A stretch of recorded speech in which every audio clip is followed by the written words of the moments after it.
അത്രയും മാത്രം. This is the primary first hand knowledge.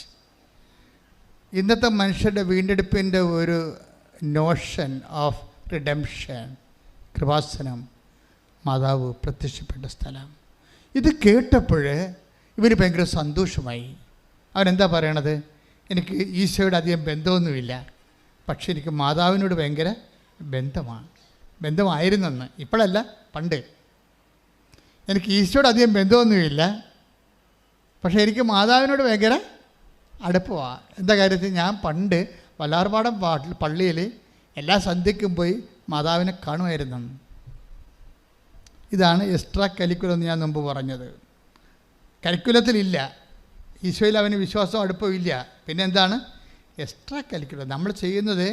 അതായത് എന്തുകൊണ്ട് വൈ വി പ്രൊമോട്ട് മേരി? എന്താ കാര്യം? എന്താണ്? സാധാരണ മനുഷ്യന്, വീണുപോയവന് താങ്ങാൻ അമ്മയാണ് എപ്പോഴും ഏറ്റവും നല്ലത്.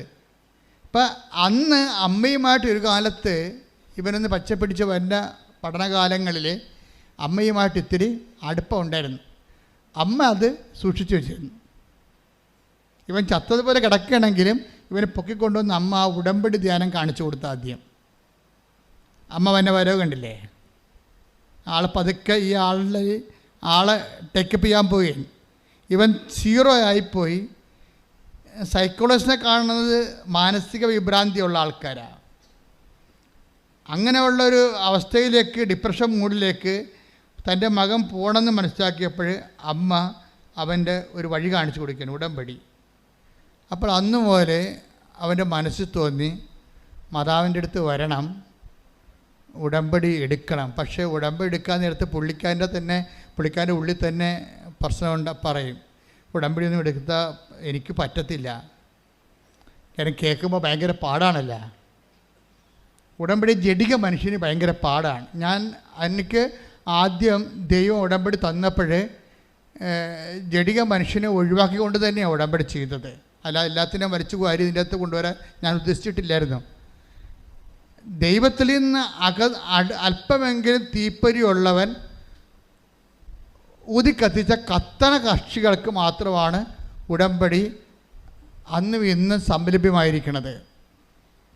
എന്ന് വെച്ചാൽ കൈനനയാതെ, ദൈവത്തിന് വേണ്ടി ജീവിക്കാതെ, ദൈവത്തിൻ്റെ സാക്ഷിയാകാതെ, സത്യസന്ധമായ ദൈവത്തെ സ്നേഹിക്കാത്ത ഒരു മനുഷ്യനും ഈ സ്വർഗീയ അവകാശത്തെ പങ്കാളികളാകരുത് എന്നുള്ള ബോധമാണ് അമ്മ എനിക്ക് ഉടമ്പടി പുസ്തകം എഴുതുമ്പോൾ തന്നുകൊണ്ടിരുന്നത്. അതുകൊണ്ട് ഭയങ്കരമായ രീതിയിൽ എക്സ്ട്രാ ആയിട്ടുള്ള ബേഡൻസ് വെച്ചിട്ടുണ്ട്. എന്താണ്? കൃപാസനം പത്രം കൊണ്ട് നടന്ന് കൊടുക്കണം, മഴയത്തും വെയിലത്തും. പോരെ പരിപാടി. നാണം കട ഇതിനേക്കാൾ വലിയ കാര്യം എന്തുണ്ട്? ഒരു മനുഷ്യൻ നാണവും മാനവും ഉള്ളവനാണ്. അവനെക്കുറിച്ച് തന്നെ ആവശ്യമില്ലാത്ത അതിബോധ്യങ്ങളുണ്ടെങ്കിൽ അവന് ഉടമ്പടിയിൽ പങ്ക് ഉണ്ടാകരുതെന്ന രീതിയിൽ തന്നെ ഇത് ചെയ്തിരിക്കണത്. അല്ല വഴിയെ പോയുള്ളവന് കയറി ഇതിൻ്റെ അകത്ത് പണിയാനൊന്നും പറ്റത്തില്ല. അതായത് ദൈവത്തോട് അല്പമെങ്കിലും അടുപ്പമുള്ളവനെ, ദൈവത്തിന് വേണ്ടി ജീവിക്കാൻ വേണ്ടി മാത്രം ദൈവസ്നേഹം ഇപ്പോഴും അവശേഷിച്ചിരിക്കുന്നവനെ രക്ഷപ്പെടാനുള്ള മാർഗമായിട്ടാണ് ദൈവം ആദ്യം ഉടമ്പടി തന്നത്. അതുകൊണ്ട് തന്നെ രോഗികളെ പോയി കാണണം. അപ്പോൾ അവൻ രോഗികളെയും കാണണം. അതിന് ഏത് രോഗികളെ കാണാനാണ്? രോഗികൾ ഞാനെങ്ങനെ കാണും? വീട്ടിൽ തന്നെ രോഗമുണ്ടെങ്കിൽ അവന് ഭയങ്കര പ്രയാസമാണ് ഈ രോഗികളുടെ അടുക്കണത്. സുഖപ്പെട്ട് വരട്ടെ എന്നുള്ള രീതിയിലല്ലാതെ അവരെ പരിചരിക്കുക, അവരോട് ചോദിക്കുക. നമുക്കറിയാമല്ലോ രോഗമൊക്കെ വന്നു കഴിഞ്ഞാൽ ഉള്ള അവസ്ഥ നമുക്കറിയാമല്ലോ. നല്ല വീട്ടിലെ ക്ഷമ, സഹനം, കരുണ, നന്മയൊക്കെ ഒന്നും ഇല്ലാത്ത വീട്ടിൽ ഒരു രോഗി ഉണ്ടെങ്കിൽ ആ രോഗിയുടെ വിഷമങ്ങൾ ഇരട്ടിക്കുള്ളൂ ശരിക്കും. കാര്യം നമ്മളിങ്ങനെ അവരുടെ പുതപ്പൊക്കെ കറക്റ്റ് ചെയ്തേച്ചൊക്കെ ഇരിക്കുമ്പോൾ ഇരുന്നേച്ചും പുതപ്പൊക്കെ കറക്റ്റ് ചെയ്ത് മൂത്രമൊക്കെ കഴുകിയൊക്കെ മാറ്റിയിട്ട് വീഴുമ്പോഴാണ് നമ്മൾ പിന്നെ തിരിച്ചു വരുമ്പോൾ പിന്നെ വയറ്റിൽ നിന്ന് പോയി കിടക്കണം കാണാം. അത് പിന്നെ ഒരു കണക്കിന് റബ്ബർ ഷീറ്റ് ഇട്ട് വെച്ചും നമ്മൾ ആ തോർത്ത് കൊണ്ടുപോയി വാഷ്റൂമിൽ ഇട്ട് വെച്ചും ഈ പണ്ടാരത്തിന് ചാകാൻ പാടില്ല എന്ന് ഒരു പ്രാവശ്യമെങ്കിലും മനസ്സിൽ ഓർക്കാതെ ഒരു രോഗി മരിക്കുന്നില്ല എന്നുള്ളതാണ് കുടുംബങ്ങളുടെ അവസ്ഥ. പക്ഷേ ഈ രോഗിയുടെ വിശുദ്ധീകരണമല്ല ഉദ്ദേശിച്ച ദൈവം. ഈ രോഗിയെ നോക്കാൻ വേണ്ടി ഒരാളവിടെ നിർത്തിയിട്ടുണ്ട്. ഈ ക്ലാവ് പിടിച്ച ക്രിസ്ത്യാനിയെ, അവൻ എന്ത് ജാതിപ്പെട്ടവനായാലും, ക്രിസ്ത്യാനി എന്ന് പറയുന്നത് ആരാ? ക്രിസ്തുവിന് വേണ്ടി. അവൻ ചിലപ്പോൾ മാധവനെന്ന കാർത്തികെന്നൊക്കെ പേര്, പക്ഷെ ദൈവത്തിൻ്റെ ഉള്ളിൽ അവൻ ക്രിസ്ത്യാനി ആയിരിക്കും, ദൈവത്തോട് വിശ്വാസമുള്ള ആളായിരിക്കും. അവരുടെ ഉള്ളിൽ വല്ല ക്ലാവ വല്ലതും ആത്മാവിനുണ്ടെങ്കിൽ ദൈവം തേച്ച് മിനുക്കി വെളുപ്പിക്കണ കാലമാണ് ഈ രോഗികളൊക്കെ വീട്ടിൽ കിടക്കണ കാലം എന്ന് പറഞ്ഞാൽ. ഈ ഉടമ്പടി വിളക്കൊക്കെ ഉണ്ട്, ഇങ്ങനെ തിളങ്ങി നിൽക്കണത് എന്തുകൊണ്ടാണ്? ഇങ്ങനെ തിളങ്ങി അങ്ങനെ ജീവിതകാലം മുഴുവൻ നിൽക്കുകയല്ലോ. ഇതിനെ കൊണ്ടൊക്കെ കഴുകും കുറച്ച് കഴിയുമ്പോൾ ചേച്ചിമാർ കൊണ്ടുപോയി ബ്രാസോയിട്ടൊക്കെ പിടിപ്പിച്ച് ഉരപ്പിച്ച് ഇതിൻ്റെ കഷ്ണമൊക്കെ ഊരിയെടുത്തിട്ടൊക്കെ കൊണ്ട് മിനുക്കി പണി ചെയ്യണത്, മിനുക്കി കൊണ്ടുവന്ന് വെക്കണത്. പിന്നെ എറണാകുളത്ത് നിന്ന് ഒരു ചേട്ടായി ഒരു മരുന്നും കൊണ്ടുവരും. ഒരു ദിവസം മുഴുവനും രാത്രി ഇവിടെ ഇരുന്നുകൊണ്ട് ഇതെല്ലാം തേച്ച് മിനുക്കും, ചേട്ടായിയും ചേട്ടായിയുടെ ഭാര്യയും കൂടി. അവർക്കിതിൻ്റെ പണിയാണ്. അപ്പോൾ ഇത് കണ്ടപ്പോൾ അവർക്ക് തോന്നി ഇത് മിനുക്കി കൊടുക്കണം, മാതാവിൻ്റെ മുമ്പിൽ നിന്ന് കത്തണ വിളക്കല്ലേ, മിനുങ്ങിയിരിക്കട്ടെന്ന്. അപ്പോൾ ദൈവത്തിൻ്റെ മുമ്പിൽ കത്തണ വിളക്കാണ് നമ്മൾ മിനുങ്ങിയിരിക്കാൻ വേണ്ടി നമ്മളുടെ സ്വാർത്ഥതയുടെ, നമ്മളുടെ വൈരാഗ്യത്തിൻ്റെ, നമ്മളുടെ അങ്ങനെയുള്ള ക്ലാവുകൾ ദൈവം കഴുകിക്കളയണത് കുമ്പസാരത്തിലൂടെയല്ല, മറിച്ച് ഒരു രോഗിനെ വീട്ടിൽ തന്നുകൊണ്ടാണ്. ഒരു രോഗിനെ വീട്ടിൽ തരുമ്പോൾ നിനക്കറിയാമല്ലോ, ഒന്നാമത്തേൽ നിനക്ക് മര്യാദയ്ക്ക് രുചിയുള്ള ഭക്ഷണം കഴിക്കാൻ പറ്റത്തില്ല. എന്താ കാര്യം? രോഗിക്കുള്ള ഭക്ഷണങ്ങൾ പല വ്യത്യാസമുള്ള ഭക്ഷണങ്ങളായിരിക്കും. പിന്നെ എന്താ പ്രശ്നം വെച്ച് കഴിഞ്ഞാൽ ആ രോഗിയുടെ മരുന്നും മണവും ഒക്കെ ആയത് കാരണം നിനക്ക് ആ രോഗി കിടക്കണ മുറി കയറിക്കഴിഞ്ഞാൽ നിനക്ക് ഭക്ഷണം കഴിക്കാൻ പറ്റത്തില്ല. ഇങ്ങനെയുള്ള കുറേ സാഹചര്യങ്ങൾ ക്രിസ്തുവിൻ്റെ നാമത്തിൽ നീ ഏറ്റെടുക്കുമ്പോൾ ആണ് നീ പുണ്യപൂർണ്ണമായിട്ട് വരണത്. മനസ്സിലായില്ലേ? പണിയാണേ, നിസ്സാരമല്ല. കൃപയുടെ വഴികൾ അങ്ങനെയാണ് വെച്ചിരിക്കുന്നത്. അല്ലാതെ ആരും ഇങ്ങനെ കൈ നനയാതെ മീൻ പിടിക്കാമെന്ന് വിചാരിക്കരുത്. കാര്യം ദൈവം അങ്ങനെ ചെയ്തിട്ടില്ല. കുരിശുരൂപം കാണുമ്പോൾ അറിയാൻ പറ്റും എന്താണ് ഇതിന്. കഷ്ടപ്പെട്ട് തന്നെയാണ്, പാപത്തിന് പരിഹാരം ചെയ്തിട്ട് തന്നെയാണ് നമ്മൾ വീണ്ടെടുത്തിരിക്കണമെന്നുണ്ടെങ്കിൽ അതിൻ്റെ ഒരു ഇൻസ്റ്റാൾമെൻറ്റ് നമ്മുടെയൊക്കെ ചോദിക്കും. കർത്താവ് എനിക്ക് വേണ്ടി തൂങ്ങി മരിച്ച് കഷ്ടപ്പെട്ട് പങ്കപ്പാട് അനുഭവിച്ചല്ല എന്നിങ്ങോട്ട് എൻ്റെ ഓഹരി തരാൻ പറഞ്ഞാൽ പറയും, നീ അത് പേയ്മെൻറ്റ് ചെയ്യാൻ പറയും, നിൻ്റെ പേയ്മെൻറ്റ് വെക്കാൻ പറയും, നിൻ്റെ പേയ്മെൻറ്റ്. അതുകൊണ്ട് തന്നെ നമ്മളുടെ ഓരോ ശുശ്രൂഷകളും കർത്താവിൻ്റെ നാമത്തിലായിരിക്കണം. വേറെ ആരുടെ നാമത്തിൽ, എൻ്റെ ഭർത്താവിൻ്റെ നാമത്തിൽ കുഞ്ഞുങ്ങൾ നോക്കിയിട്ട് കാര്യമില്ല. എൻ്റെ ചേട്ടായി, നിങ്ങളെ ഓർത്താണ് ഞാൻ കുഞ്ഞുങ്ങളെ നോക്കിക്കൊണ്ട് ഇവിടെ നിൽക്കണത്. ഭയങ്കര പാടാണ് കേട്ടോ. നമ്മുടെ കുഞ്ഞുങ്ങളാണെന്ന് പറഞ്ഞാൽ അനുഭവിക്കണം ഞാനാണ്. കാര്യം 3 കുഞ്ഞുങ്ങളുണ്ട്, ഒരു തള്ളയും. ഭർത്താവ് വീട്ടിലില്ല. അമ്മായി ഉണ്ടെന്ന് പറയുമ്പോൾ ഈ തക്കത്തിന് അവർ സ്വന്തം മകളുടെ കുഞ്ഞുങ്ങളെ നോക്കാൻ പോയിരിക്കുകയാണ്. മനഃപ്പുറം പോയതാണെന്ന് നമുക്കറിയാം, അവർക്കും അറിയാം. പക്ഷെ അവർക്ക് പോകാതിരിക്കാൻ പറ്റത്തില്ല. അവർക്കിടെ കുഞ്ഞുങ്ങൾക്ക് പോയി നോക്കേണ്ടത് ഇവർക്കൊരു പണി കൊടുക്കാൻ വേണ്ടി അവരുടെ മനസ്സിലുള്ള ചിന്ത. ഇങ്ങനെ അഴുക്ക് പിടിച്ച ചിന്തകളുമായിട്ട് ജീവിക്കണ അമ്മായിയമ്മമാരും ഉണ്ട്, മരുമക്കളുണ്ട്. അമ്മാമ്മയൊക്കെ ക്ഷീണമായിട്ട് കിടക്കുമ്പോൾ തന്നെ വീട്ടിൽ അതൊക്കെ ഇവിടെ നിന്ന് ഇവരെയും കൊണ്ട് ആശുപത്രിയിൽ പോകേണ്ടി വരുമെന്ന് വിചാരിച്ചാൽ മരുമക്കൾ കിട്ടിയ വണ്ടിക്ക് ഓട്ടോറിക്ഷയ്ക്ക് വീട്ടിൽ പോകണം മക്കളുണ്ട്. പിന്നെ 2 ആഴ്ച കഴിഞ്ഞ് ചിലപ്പോൾ 2 ആഴ്ച കഴിഞ്ഞാൽ വിളിച്ചു ചോദിക്കും, കവി ചത്ത എന്നൊക്കെ ചോദിക്കും. ഈ ആൾക്കാർ ഉടമ്പടി എടുത്താൽ ചീറ്റിപ്പോകാൻ സാധ്യതയുണ്ട്. ഉടമ്പടി എടുത്ത കാര്യം നമ്മളുടെ മനസ്സ്, ഉടമ്പടി എന്ന് പറയുന്നത് ദൈവവുമായിട്ടുള്ള ഉടമ്പടിയാണ്. ആ ഉടമ്പടിയിൽ വ്യക്തികളെപ്പോഴും ദൈവ സ്വഭാവം ക്രമേണ പ്രാപിച്ചുകൊണ്ടിരിക്കാൻ ഉള്ള സംവിധാനങ്ങൾ പ്രയോജനപ്പെടുത്താൻ, അല്ല ഒടിച്ചോടിയിട്ട് കാര്യമൊന്നുമില്ല. പ്രാർത്ഥിക്കുക, കർത്താവ് ദൈവമേ, എന്റെ വീട്ടിൽ എന്റെ ആത്മാവ് വെട്ടിത്തിളങ്ങാൻ ദൈവം സ്ഥാപിച്ചിരിക്കണ വിശുദ്ധീകരണ സാഹചര്യങ്ങളോടെ ദൈവ സ്നേഹത്തോടെ സമീപിക്കുവാൻ എന്നെ സഹായിക്കണമേ. ശ്രുതികട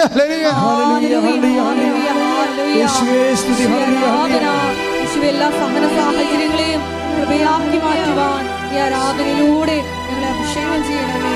ഹല്ലേലൂയ, ഹല്ലേലൂയ. യേശുവേ നിന്റെ നാമത്തിൽ ഏറ്റെടുത്ത് ചെയ്യുവാൻ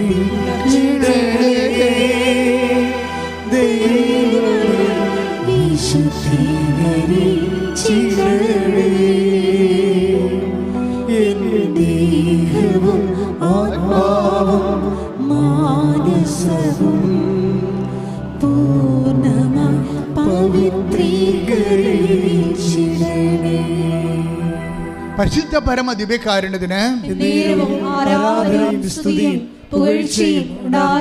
എൻ്റെ മക്കളെ, അച്ഛൻ പറയുന്ന കുഞ്ഞുക്ക് മനസ്സിലാണില്ലേ?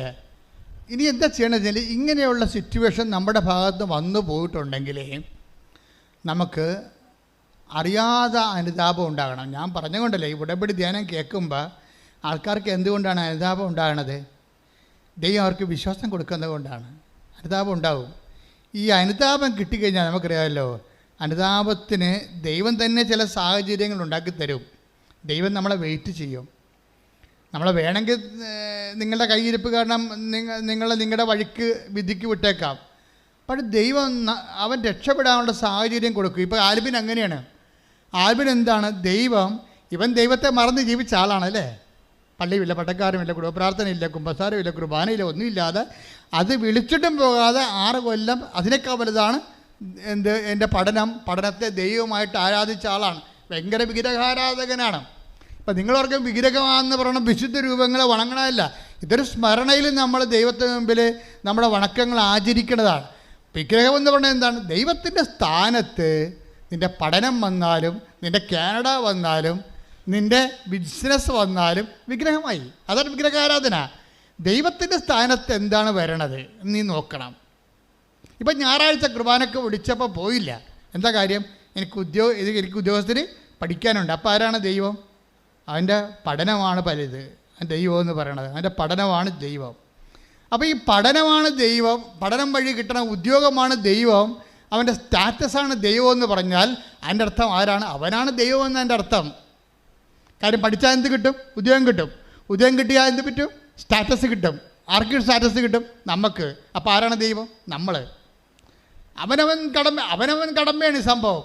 അവനവനാണ് ദൈവം എന്നാണ് പറയണത്. നമ്മൾ ദൈവത്തെ മറന്നുകൊണ്ട് വേറെ എന്തെല്ലാം വസ്തു, വീട്, ചില ചേട്ടത്തിമാരൊക്കെ ഞങ്ങട്ടുണ്ട്. അവർ കച്ചവടം നടത്താൻ വേണ്ടി ഇവിടെ വരും. അച്ഛാ, ഒരു കച്ചവടം നടത്തണം, ഒരു കാശുരം വെഞ്ചരിച്ച് കാഷ് ബോക്സിൽ ഇടണം. ഞാൻ പറഞ്ഞ കാഷ് ബോക്സിലൊക്കെ വെഞ്ചരിച്ചൊക്കെ തരാം. പക്ഷേ ഈ കച്ചവടം നിങ്ങൾ അവസാനം ദൈവമാക്കരുത്. കാര്യം ഇപ്പം അവർക്ക് മര്യാദയ്ക്ക് ഭക്ഷണം കഴിച്ച് ജീവിക്കാൻ പറ്റണുണ്ടേ. അവരുടെ ഒരു ചിന്ത എന്ന് പറയണത് ഒരു റോഡ് കറങ്ങി തിരിഞ്ഞ് വരുന്നുണ്ട് നമ്മുടെ നാട്ടിലേക്ക്, നമ്മുടെ ഭാഗത്തേക്ക്. അപ്പം നമ്മൾ കച്ചവടം കിട്ടില്ലെങ്കിൽ എലിസിക്കുട്ടി നേരത്തെ പോയി കച്ചവടം വെച്ച് പാസ്സാക്കി നാട്ടുകാരെല്ലാം ഉള്ളിയും മുളകും പുളിയൊക്കെ മേടിക്കാൻ വേണ്ടി അവിടെ ചെല്ലും. അവിടെ പറ്റുപടി തുടങ്ങിക്കഴിഞ്ഞാൽ പിന്നെ ഒരു പൂച്ചക്കളി ഇവിടെ വരത്തില്ല. അതുകൊണ്ട് നമ്മൾ നേരത്തെ ഓടുന്ന പട്ടിക്ക് ഒരു നേരം നേരത്തെ എറിഞ്ഞു കഴിഞ്ഞാൽ സ്വാഭാവികമായിട്ടും അവളേക്കാൾ 10 പൈസ കൂടുതൽ നമുക്ക് ഉണ്ടാക്കാം വേണ്ടെന്നും കടമിടണ്ടെന്നും അല്ല അച്ഛൻ പറഞ്ഞത്. അച്ഛൻ പറഞ്ഞതിൻ്റെ കാരണം ഇത്രയേ ഉള്ളൂ. നാളെ എൽസിക്കുട്ടിക്ക് വേണ്ടി പണി കൊടുക്കാൻ വേണ്ടി ഞായറാഴ്ച മുടക്കിക്കൊണ്ട് കടയും തുറന്നുകൊണ്ടിരിക്കുന്നതല്ലേ പറയണത്. മനസ്സിലായില്ലേ? ഒത്തിരി കടക്കാർ നശിച്ചു പോയതിൻ്റെ കാരണം, ഒത്തിരി പശുക്കൾക്ക് രോഗം വന്ന് ചത്തുപോയതിൻ്റെ കാരണം ഈ പാല് കറക്കാനും കറവെടുക്കാനും കുഞ്ഞുങ്ങളെ തീറ്റാനും കുഞ്ഞുങ്ങളെ കൊണ്ട് കെട്ടാനും വേണ്ടി കൃപയെ നിങ്ങൾ ഈട് വെച്ച് കൊടുത്തു എന്നാണ് എൻ്റെ അർത്ഥം. അവർ തിരിച്ചു വരാൻ വേണ്ടി നോൻപ് കാലത്ത് കർത്താവ് ആഗ്രഹിക്കുന്നുണ്ട്. തിരിച്ചു വരട്ടെ. ശ്രുതികട്ടെ. ഹല്ലേലൂയ, ഹല്ലേലൂയ, ഹല്ലേലൂയ, ഹല്ലേലൂയ. എല്ലാ സാഹചര്യങ്ങളെയും പൂർണ്ണമായി ഉപേക്ഷിച്ചുകൊണ്ട് ഈ അടുക്കിലേക്ക് നോമ്പുകാലത്ത് തിരിച്ചു വരുവാൻ ഈ ആരാധനയിലൂടെ ഞങ്ങൾ അഭിഷേകം ചെയ്യണമേ. ഹല്ലേലൂയ.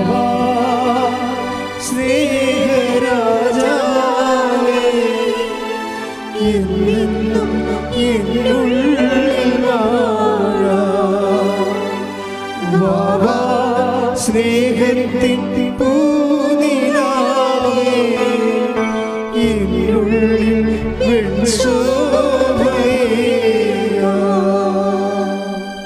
കടപ്പുറത്ത് ഒത്തിരി കത്തോലിക്കർക്ക് പണി കിട്ടിയിട്ടുണ്ട്.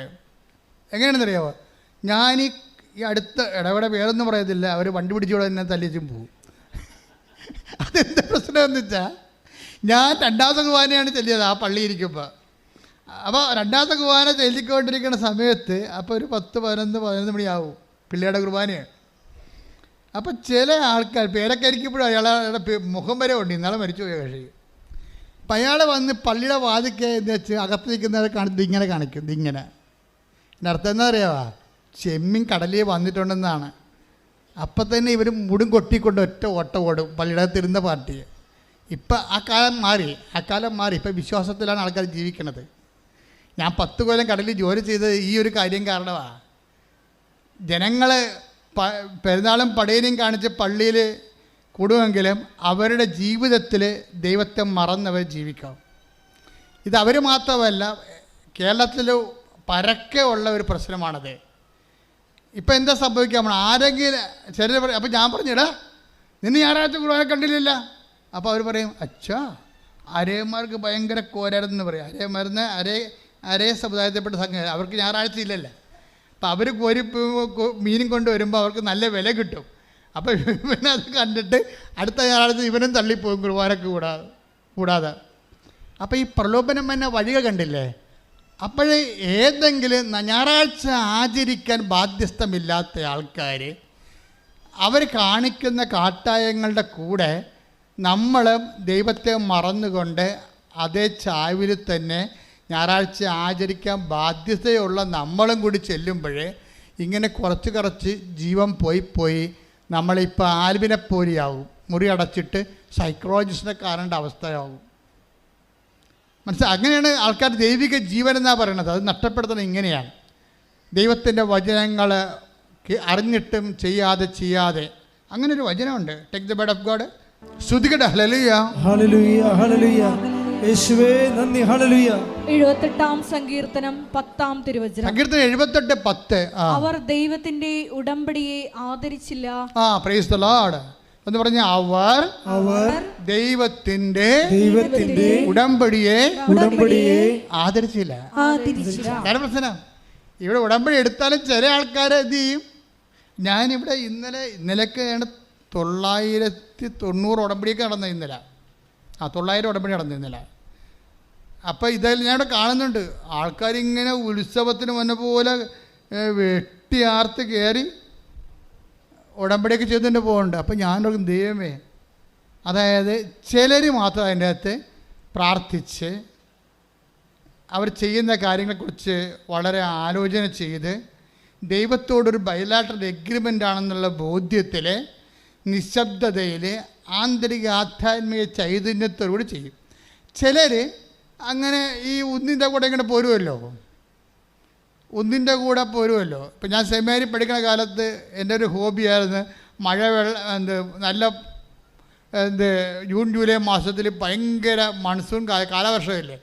അപ്പോൾ ഫ്രീ ടൈം കിട്ടുമ്പോൾ ഞാൻ ആലുവ ഞങ്ങളുടെ കുന്നിൻ്റെ താഴെ പോയി നിൽക്കും. പെരിയാർ അരിയിൽ കൂടി ഒഴുകുകയാണ്. അപ്പോൾ ഈ വലിയ മരങ്ങളൊക്കെ ഇങ്ങനെ ഒഴുകിപ്പോവും. ഒഴുക്കിൻ്റെ കൂടെ വലിയ മരങ്ങൾ, പല സാധനങ്ങൾ ഒഴുകിപ്പോ, വീട്ടുപകരണങ്ങളൊക്കെ ഒഴുകിപ്പോണത് കാണാം. മരിച്ച മനുഷ്യർ ഒഴുകിപ്പോൾ ഞാൻ കണ്ടിട്ടുണ്ട് പെരിയാറ്റിൽ കൂടി. ആരും കാണാതെ ഒഴുകിപ്പോവും. വള്ളക്കാരിങ്ങനെ കാണുന്നതിനെ കൂവും. അവർ തുഴഞ്ഞ് കുത്തിക്കൊണ്ടുപോയ വള്ളക്കാർ ഈ ശവം കമന്ന് കിടന്ന് ഒഴുകണ കണ്ട കൂവും. പക്ഷേ ഇങ്ങനെ കൂവാൻ പോലും ആരുമില്ലാത്ത കുറേ ക്രിസ്ത്യാനികൾ ശവങ്ങളായി കമന്ന് കിടന്ന് ഒഴുകുന്ന കാഴ്ചയാണ് നമ്മൾ ഈ കാലത്ത് കാണുന്നത്.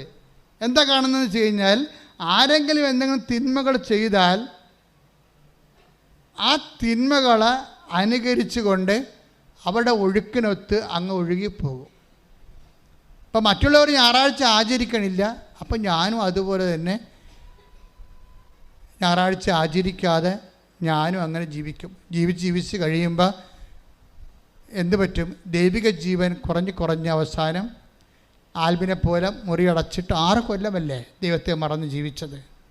പക്ഷേ അമ്മയാണ് ഒരു പിടിവള്ളി എന്ന് പറയുന്നത്. പണ്ട് അമ്മയുമായിട്ട് അവനൊരു റിലേഷൻ ഉണ്ടായി. അമ്മ അത് മറന്നിട്ടില്ല. ഇത് വല്ലാത്തൊരു സംഭവമായിപ്പോയി.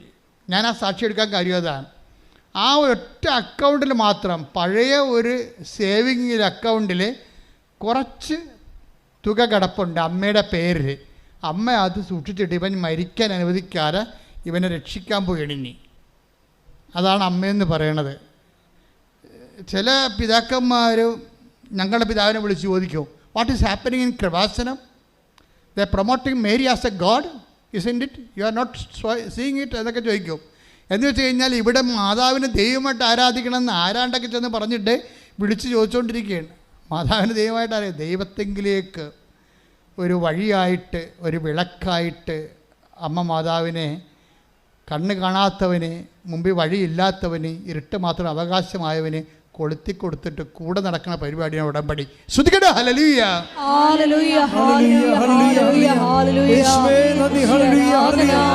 പിതാവിലേക്ക് ഞങ്ങളെ അടുപ്പിക്കുന്ന ശരീര ഉടമ്പടി എന്ന വലിയ പ്രാർത്ഥനയ്ക്ക് നന്ദി പറയുന്നു.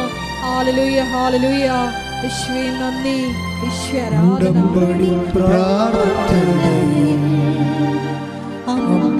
ഉടനടി പരിഹാരമേകും ഉടമ്പടി പ്രാർത്ഥനയിൽ അമ്മ ഉടനടി പരിഹാരമേകും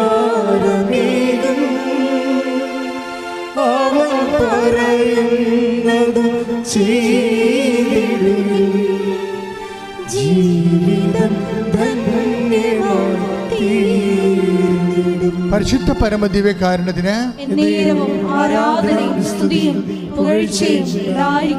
അപ്പം അങ്ങനെ ആൽബിൻ 1-2 പ്രാവശ്യം കൃപാസനത്തിൽ വന്ന് ഉടമ്പടി എടുക്കാൻ പറ്റത്തില്ലെന്ന് പുള്ളിക്ക് അറിയാം. ഇത്തിരി കട്ടിയുള്ള പരിപാടിയാണെന്ന് പുള്ളി പരിചയമില്ലല്ലോ. അപ്പോൾ ഇത്തിരി കട്ടിയുള്ള പരിപാടിയാണെങ്കിലും ഉടമ്പടി എടുക്കാൻ അല്ലെങ്കിലും ഇവിടെ വന്നപ്പോൾ ഒരു സംഭവം ഉണ്ടായി. അത് ഞാൻ മുമ്പ് പറഞ്ഞിട്ടില്ലേ, ഇതിൻ്റെ പിന്നിലെല്ലാം അമ്മയുടെ ഒരു ആദ്യം ദൈവം നമ്മളെ അനുഗമിക്കണം ചെയ്യണമെന്ന് ഞാൻ പറഞ്ഞില്ലേ, അതാണ് ശരിയാണ്. പിന്നെ നമ്മൾ ദൈവത്തെ അനുഗമിക്കും. ആദ്യകാലങ്ങളെല്ലാം ഇപ്പം അമ്മ ഇവിടെ വന്നു കഴിഞ്ഞപ്പോൾ മാതാവിനെ കാണാൻ വേണ്ടി ഇവനോട് അടുത്ത് വരാൻ പറഞ്ഞ്. ആരും പറഞ്ഞില്ല, അവൻ്റെ മനസ്സിലും തന്നെ അവൻ്റെ അന്തരംഗം എനിക്ക് അമ്മയെ അടുത്ത് പോയി കാണണം, അമ്മയെ അടുത്ത് പോയി കാണണമെന്ന് മനസ്സിൽ തോന്നുകയും ഒരു തണുത്ത കാറ്റും സുഗന്ധവും അടിച്ചപ്പോൾ വീണ്ടും അന്തരംഗം പറഞ്ഞു, നീ അടുത്ത് വരരുത്, നീ പോയി കുമ്പസാരിച്ചിട്ട് വരാൻ പറയും. അവൻ തിരിച്ചു പോകും. അതെല്ലാം അമ്മ ഇവനെ നയിക്കുന്ന വഴികളാണ്. നീ അടുത്ത് വരരുത്, അടുത്ത് വരാൻ പറഞ്ഞാൽ ഞാൻ തന്നെയാണ്, പക്ഷെ അടുത്ത് വരണതിന് മുമ്പ് എന്താണ്, വർഷങ്ങളായി നീ അവിശുദ്ധിയിലാണ് ജീവിക്കണത്. അവൻ്റെ അവിശുദ്ധിയൊന്നുമില്ല, അവൻ ആരെയും കൊല്ലാൻ പോയില്ല. അവൻ്റെ ആത്മാവിന് അവൻ തന്നെ കൊന്ന കേസാണ്. നമ്മൾ പറഞ്ഞില്ല ഞാൻ ആരെയും കൊന്നിട്ടില്ലെന്ന്. ഞാൻ എൻ്റെ ഒരു ബന്ധുവിന് അവസാന നിമിഷങ്ങൾ കാണാൻ പറ്റുന്നപ്പോഴും പറഞ്ഞതാണ് ഞാൻ ആരെയും കൊന്നിട്ടില്ലെന്ന് പറഞ്ഞു. ശരിയാണ്, എല്ലാവരും അങ്ങനെ പറയും. പക്ഷെ നമ്മളെ തന്നെ കൊന്നിട്ടുണ്ട്, നമ്മളിലുള്ള ദൈവിക ജീവനെ കൊന്നിട്ടുണ്ട്. അതുകൊണ്ടാണ് ആദ്യം നമ്മൾ കൊന്നത് നമ്മുടെ വിശ്വാസത്തെയാണ്. നീ ഇന്നും അനുതാപമില്ലാതെ തന്നെയാണ് നിനക്കങ്ങനെ ഒരു മാനസിക അവസ്ഥ ഉണ്ടെങ്കിൽ നീ കൊന്നിരിക്കുന്നത് നിൻ്റെ വിശ്വാസത്തെയാണ്. എന്താ കാര്യം? വിശ്വാസവും അനുതാപവും ഏതാണ്ട് ഒരേ വാക്കുകൾ തന്നെയാണ്. അനുതാപം ഇല്ലെങ്കിൽ അതിൻ്റെ അർത്ഥം എന്താണ്? വിശ്വാസമില്ലെന്നാണ്. അനുതാപം ഉണ്ടെങ്കിൽ അതിൻ്റെ അർത്ഥം എന്താണ്? വിശ്വാസം ഉണ്ടെന്നാണ്. കർത്താവിൻ്റെ പ്രവർത്തനങ്ങൾ തുടങ്ങുന്നത് അങ്ങനെയാണ്.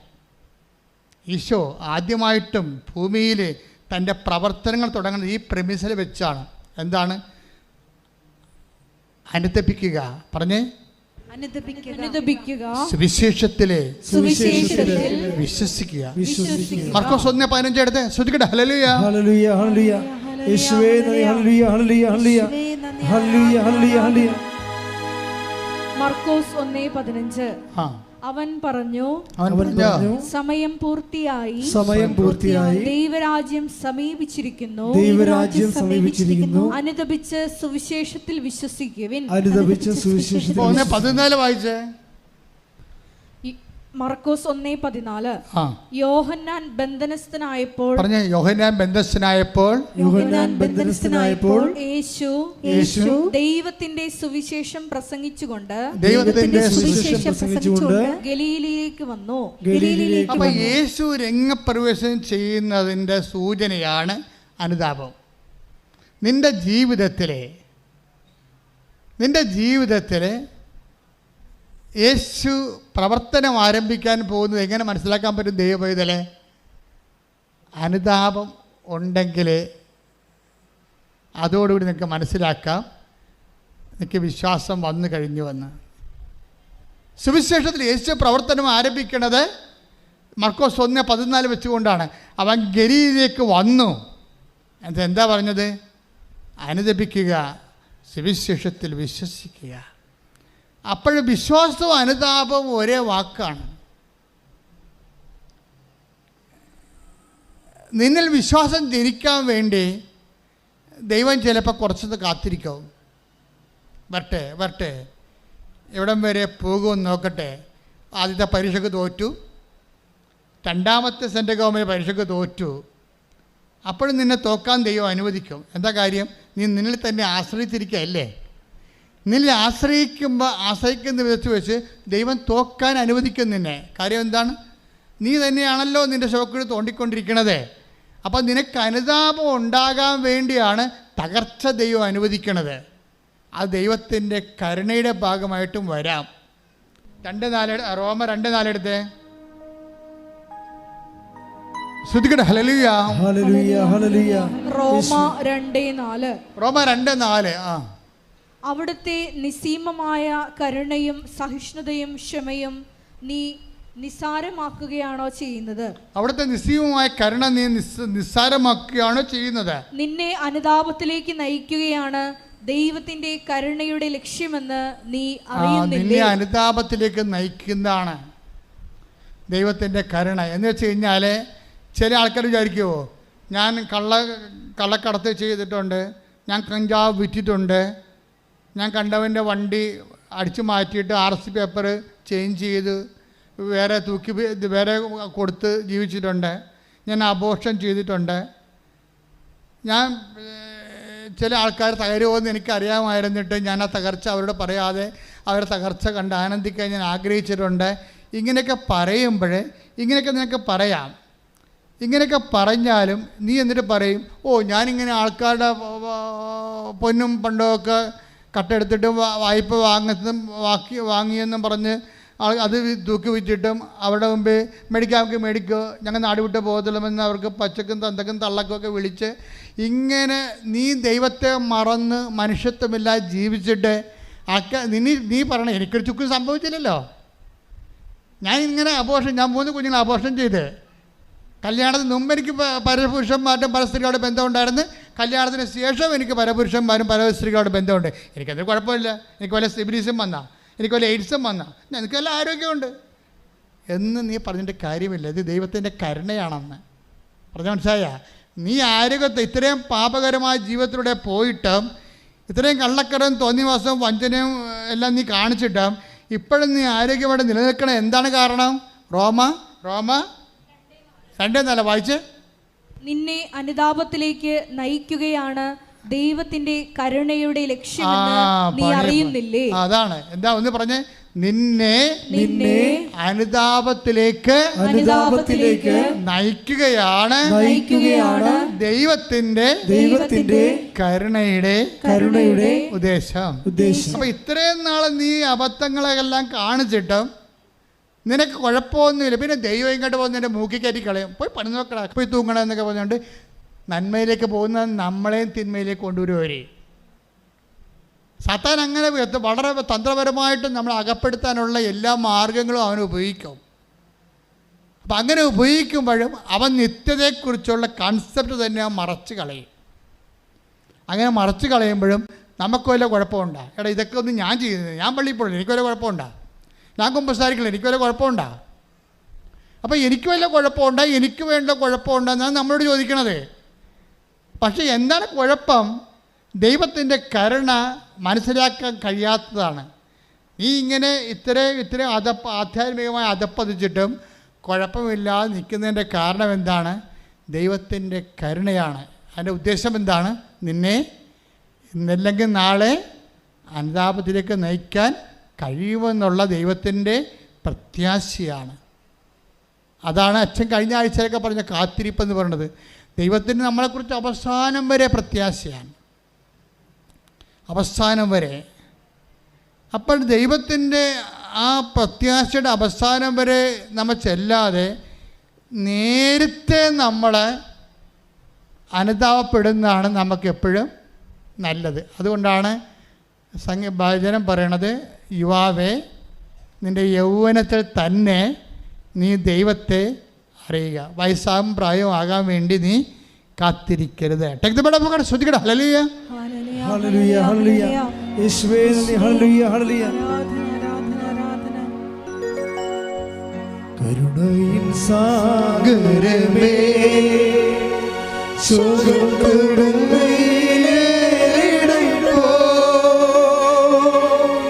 കരുണയിൻ സാഗരമേ ശോകം കൊടുമേലേടപ്പോ,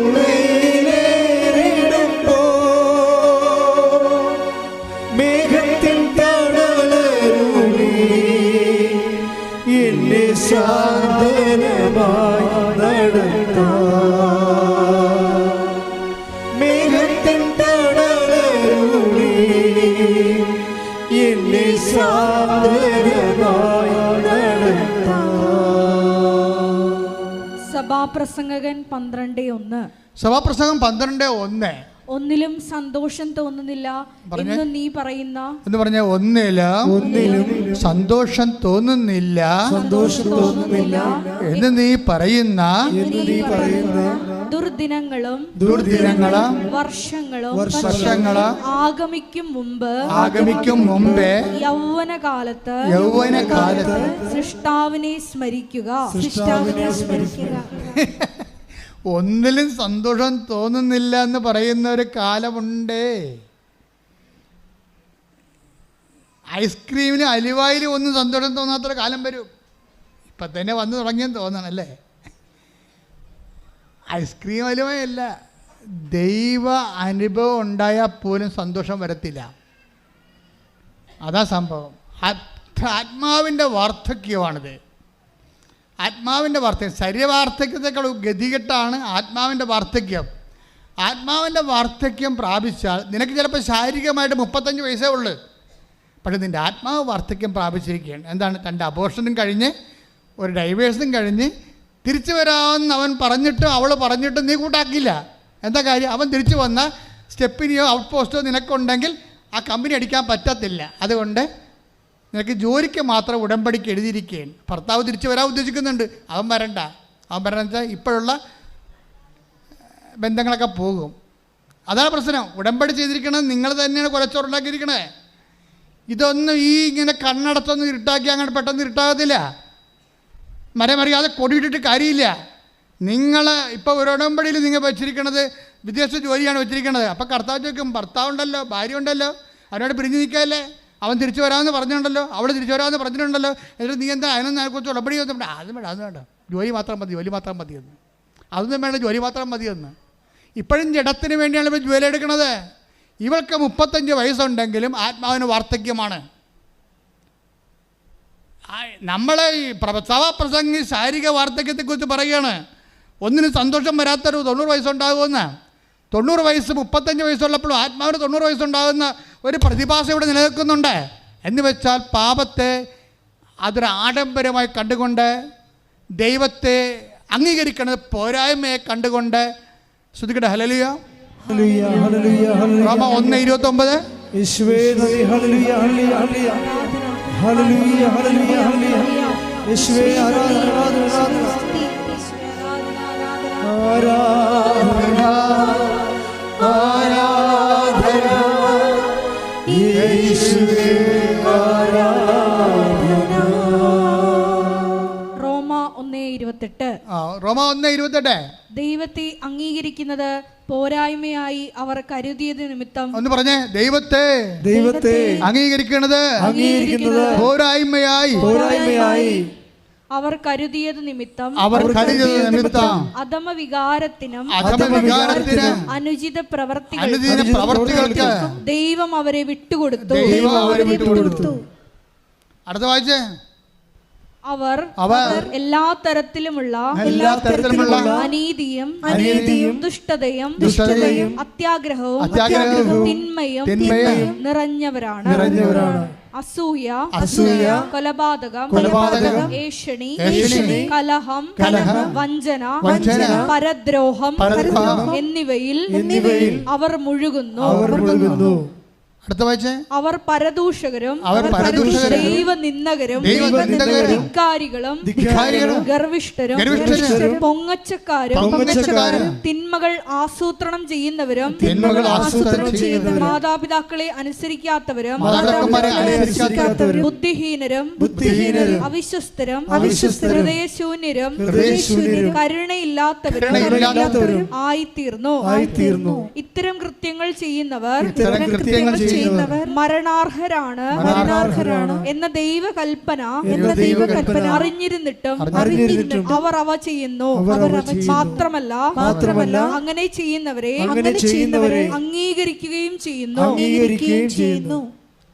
അങ്ങനെ ചെയ്യുന്നവരെ നിങ്ങൾ ചെയ്യുക മാത്രമല്ല, അത് ചെയ്യാതിരിക്കുക മാത്രമല്ല, അങ്ങനെ ചെയ്യുന്നവരെ അംഗീകരിക്കുകയും ചെയ്യുന്നു. കർത്താവ് പറഞ്ഞ വാക്ക്, ആകാശം മാറിപ്പോകും. കാലങ്ങൾ, ആകാശം എന്ന് പറയുന്നത് ടൈമാണ്. Time is the measurement of movements. ചലനങ്ങളുടെ ആകത്തുകയും ഏകവുമാണ് സമയം. ആകാശം അത് മാറിപ്പോകും. സമയം മാറാം, കാലങ്ങൾ മാറാം. ബൈബിൾ എഴുതിയ കാലത്തല്ല ഇപ്പം നമ്മൾ ജീവിക്കണമെന്ന് പറഞ്ഞുകൊണ്ടാണ് ഈ അണ്ണന്മാർ ഈ സ്വർഗ്ഗ ഭോഗികൾ ആശ്രമിച്ചിരിക്കണത്. ബൈബിളിൻ്റെ കാലമല്ല ഇത് വേറെ കാലമാണ് എന്ന് പറഞ്ഞുകൊണ്ടാണ് തിന്മയ്ക്ക് ആശീർവാദം കൊടുത്തിരിക്കുന്നത്. അങ്ങനെ അംഗീകരിക്കുന്നവരെ കുറിച്ചാണ് പറയണത്. അവർ ചെയ്യത്തില്ല, പക്ഷെ അങ്ങനെ ചെയ്യുന്നവരെ അംഗീകരിക്കുന്നു. അത് നിങ്ങളുടെ വിഷയത്തിൽ നിങ്ങളെ പകുതി മനുഷ്യർ, ഞാൻ ഈ ആൾക്കാരെ നിൽക്കുമ്പോൾ എനിക്ക് മനസ്സിലായൊരു സത്യം, പാപം ഡയറക്റ്റ് ചെയ്യുന്നവരെക്കാൾ പാപികളായുടെ എണ്ണം കൂടിയിരിക്കുന്നത് അംഗീകരിക്കുന്ന ആൾക്കാരിലാണ്. അവിടെ തിന്മ അംഗീകരിക്കുന്നു. ഇപ്പോൾ അബോർഷൻ ചെയ്യാൻ വേണ്ടി ഒരു ആവശ്യമില്ല. അബോർഷൻ ചെയ്യാൻ വേണ്ടി ആശുപത്രി കൂട്ടിക്കൊണ്ടു പോകുന്ന ആൻറ്റിമാരില്ലേ, അവിടെ കാര്യത്തിൽ തീരുമാനമായിട്ടുണ്ട്. നീ അവളുടെ നല്ല പിള്ള ചമയാൻ വേണ്ടിയാണ് നീ ആ പണി കാണിക്കണത്. ദൈവത്തെ മറന്ന് അവൾക്കും നിനക്കും പണി വരുന്നുണ്ട് അവറാച്ച. എന്താ കാര്യം? ആകാശവും ഭൂമിയും മാറിയാലും ഞാൻ നിങ്ങളോട് പറഞ്ഞ വാക്കിന് മാറ്റമില്ല. കർത്താവിൻ്റെ വാക്കിന് മാറ്റമില്ല. സഭയുടെ വിശുദ്ധി നിലനിൽക്കുന്നത് പാരമ്പര്യത്തെക്കാളുപരി കർത്താവിൻ്റെ വചനത്തിലാണ്. ഈ വചനത്തെ വളച്ചൊടിക്കുമെന്ന് ഓരോരോ കാലഘട്ടത്തിന് പറ്റുന്ന രീതിയിൽ പൊക്കിയും താത്തിയും കെട്ടുമെന്നൊക്കെ കർത്താവിനറിയാം. അതുകൊണ്ടാണ് കർത്താവ് സെസ് ഏർപ്പെടുത്തിയിരിക്കുന്നത്. എന്താണ്? 21:34 എന്താ വായിച്ചേ? മത്തായി 24:35. ആകാശവും ഭൂമിയും കടന്നു പോകും, എന്നാൽ ആകാശവും ഭൂമിയും കടന്നു പോകും, എന്നാൽ എന്റെ വചനങ്ങൾ കടന്നു പോവുകയില്ല. അപ്പം കർത്താവിൻ്റെ വാക്കിന് മാറ്റം ഉണ്ടാകത്തില്ല എന്നർത്ഥം. എൻ്റെ മക്കളെ, നമ്മുടെ വിശുദ്ധി എന്ന് പറയുന്നത് എന്താണ്? നമ്മുടെ വിശുദ്ധി എന്ന് പറയുന്നത് ഒരു അനുഷ്ഠാനക്രമം എന്നതിനേക്കാൾ ഉപരി വചനത്തോടുള്ള നമ്മളെ റെസ്പോൺസീവ് റിയാക്ഷനാണ് നമ്മുടെ വിശുദ്ധിയുടെ ആസ്പദങ്ങളെന്ന് പറയുന്നത്. അതാ കർത്താവ് പറഞ്ഞത്, ഞാൻ നിങ്ങളോട് പറഞ്ഞിട്ടുള്ള വചനം നിമിത്തം നിങ്ങൾ വിശുദ്ധിയുള്ളവരായിരിക്കുന്നു. നമ്മൾ വിശുദ്ധീകരിക്കുന്ന അടിസ്ഥാന ഘടകം എന്താണ്? കർത്താവിൻ്റെ വചനമാണ്. അപ്പോൾ ആരെല്ലാം എങ്ങനെ വ്യാഖ്യാനിച്ചാലും ദൈവത്തിൻ്റെ വചനത്തിൽ എന്താണ് എഴുതിയിരിക്കുന്നത് അതാണ് നിൻ്റെ ആത്മാവിനെ അടിസ്ഥാനപ്പെടുത്തി അവസാനത്തെ ക്വസ്റ്റ്യനെയർ തയ്യാറാക്കിയിരിക്കുന്നത്. ഞാൻ രോഗിയായിരുന്നു, നിങ്ങളെന്നെ സന്ദർശിക്കുമെന്ന് പറഞ്ഞാൽ ആ രോഗി എന്നുള്ള അർത്ഥം മാത്രമേ ഉള്ളൂ. അത് വെച്ച് തന്നെയാണ് അന്ത്യവിധി വരാൻ പോണത്. ആ വചനം വെച്ച് തന്നെയാണ് അന്ത്യവിധി വരണത്. ഉടമ്പടി എന്തുകൊണ്ടാണ് ഇത്രയും നിന്ന് ജ്വലിക്കണത്? ഉടമ്പടി എന്താണ് എടുക്കുന്നവർ അവരുടെ ജീവിതം വീണ്ടെടുക്കണത്? അത് കർത്താവിൻ്റെ വചനത്തെ അടിസ്ഥാനപ്പെടുത്തിക്കൊണ്ട് കർത്താവിൻ്റെ വചനത്തിന് അനുപേക്ഷണമായിട്ട് ജീവിതം പുനഃക്രമീകരിച്ചുകൊണ്ട് വിശുദ്ധിയുടെ വസ്ത്രങ്ങളണിഞ്ഞ് കുഞ്ഞാടിൻ്റെ രക്തത്തിൽ തങ്ങളുടെ വസ്ത്രം കഴുകി വെളുപ്പിച്ച സഹനങ്ങളിലൂടെ കടന്നു പോന്നുകൊണ്ട് ക്രിസ്തുവിൻ്റെ നാമത്തിൽ സഹനം ഏറ്റെടുത്തുകൊണ്ട് സുവിശേഷത്തിൻ്റെ സാക്ഷ്യമായിക്കൊണ്ട് വിശുദ്ധന്മാരുടെ ഗണത്തിലേക്ക് ജനങ്ങൾ ഇങ്ങനെ അനുദിനം കൂടിക്കൂടി വരുന്ന കാഴ്ചയാണ് ഉടമ്പടി ജീവിത സാക്ഷ്യങ്ങളിലൂടെ കാണുന്നത്. കൈയടിച്ച് കർത്താവോട്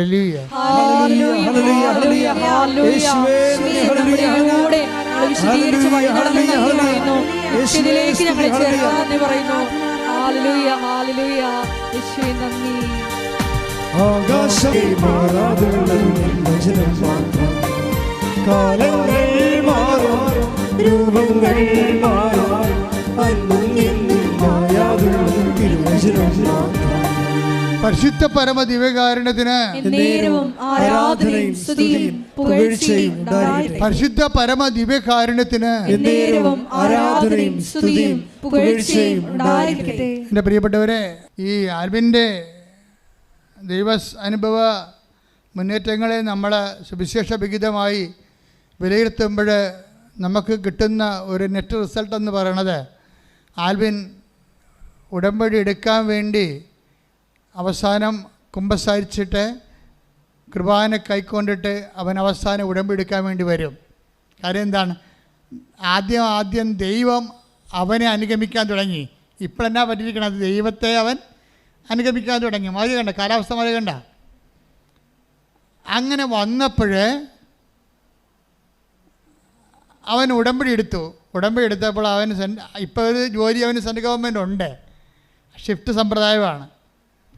അപ്പോൾ അവൻ ഉടമ്പടി എടുത്ത് കഴിഞ്ഞപ്പോൾ ഇങ്ങനെ വിശുദ്ധീകരിച്ച് അതിൻ്റെ തക്ക യോഗ്യതയോടുകൂടി ഉടമ്പടി എടുത്ത് കഴിഞ്ഞപ്പോൾ താഴെ വന്നപ്പോൾ 16 മിസ് കോൾ വന്ന് കമ്പനി വിളിച്ചിരിക്കുകയാണ്. നീ എന്താ ആൽബിൻ വരാത്തത്? അപ്പോൾ അവൻ പറഞ്ഞു എനിക്ക് നൈറ്റ് ഷിഫ്റ്റ് ആണെന്ന് പറഞ്ഞേ. അല്ലടാ, ഇന്ന് നൈറ്റ് ഷിഫ്റ്റ് ഇല്ല എന്ന് പറഞ്ഞു. ഇന്ന് നൈറ്റ് ഷിഫ്റ്റ് ഇല്ല, നിൻ്റെ ഷിഫ്റ്റാണ് ഇപ്പോൾ നടന്നുകൊണ്ടിരിക്കണത്. അപ്പോഴവൻ പറഞ്ഞു, എൻ്റെ അമ്മേ, ഇന്ന് നൈറ്റ് ഷിഫ്റ്റ് ഇല്ലെന്ന് എന്നോട് പറഞ്ഞില്ലല്ലോ. അവരാരും പറഞ്ഞില്ല. ഇന്ന് നൈറ്റ് ഷിഫ്റ്റ് ഇല്ല എന്ന് അവർ പലരോടും പറഞ്ഞാണ് ആൽബിനോട് പറയാൻ വേണ്ടി. ആൽബിനോട് ആരും പറഞ്ഞില്ല ഇന്ന് നൈറ്റ് ഷിഫ്റ്റ് ഇല്ലെന്ന്. അത് മറച്ചു വെച്ചു. ഇന്ന് നൈറ്റ് ഷിഫ്റ്റ് ഇല്ല എന്ന് ഞാൻ അറിഞ്ഞിരുന്നെങ്കിൽ ഞാനിന്ന് ഉടമ്പടി എടുക്കാൻ വരത്തില്ല. അപ്പോഴമ്മയാണ് മറച്ചു വെച്ചത്. ഞാൻ ഉടമ്പടി എടുക്കാനെന്ന്. സ്തുതിക്കട്ടെ, ഹല്ലേലൂയ.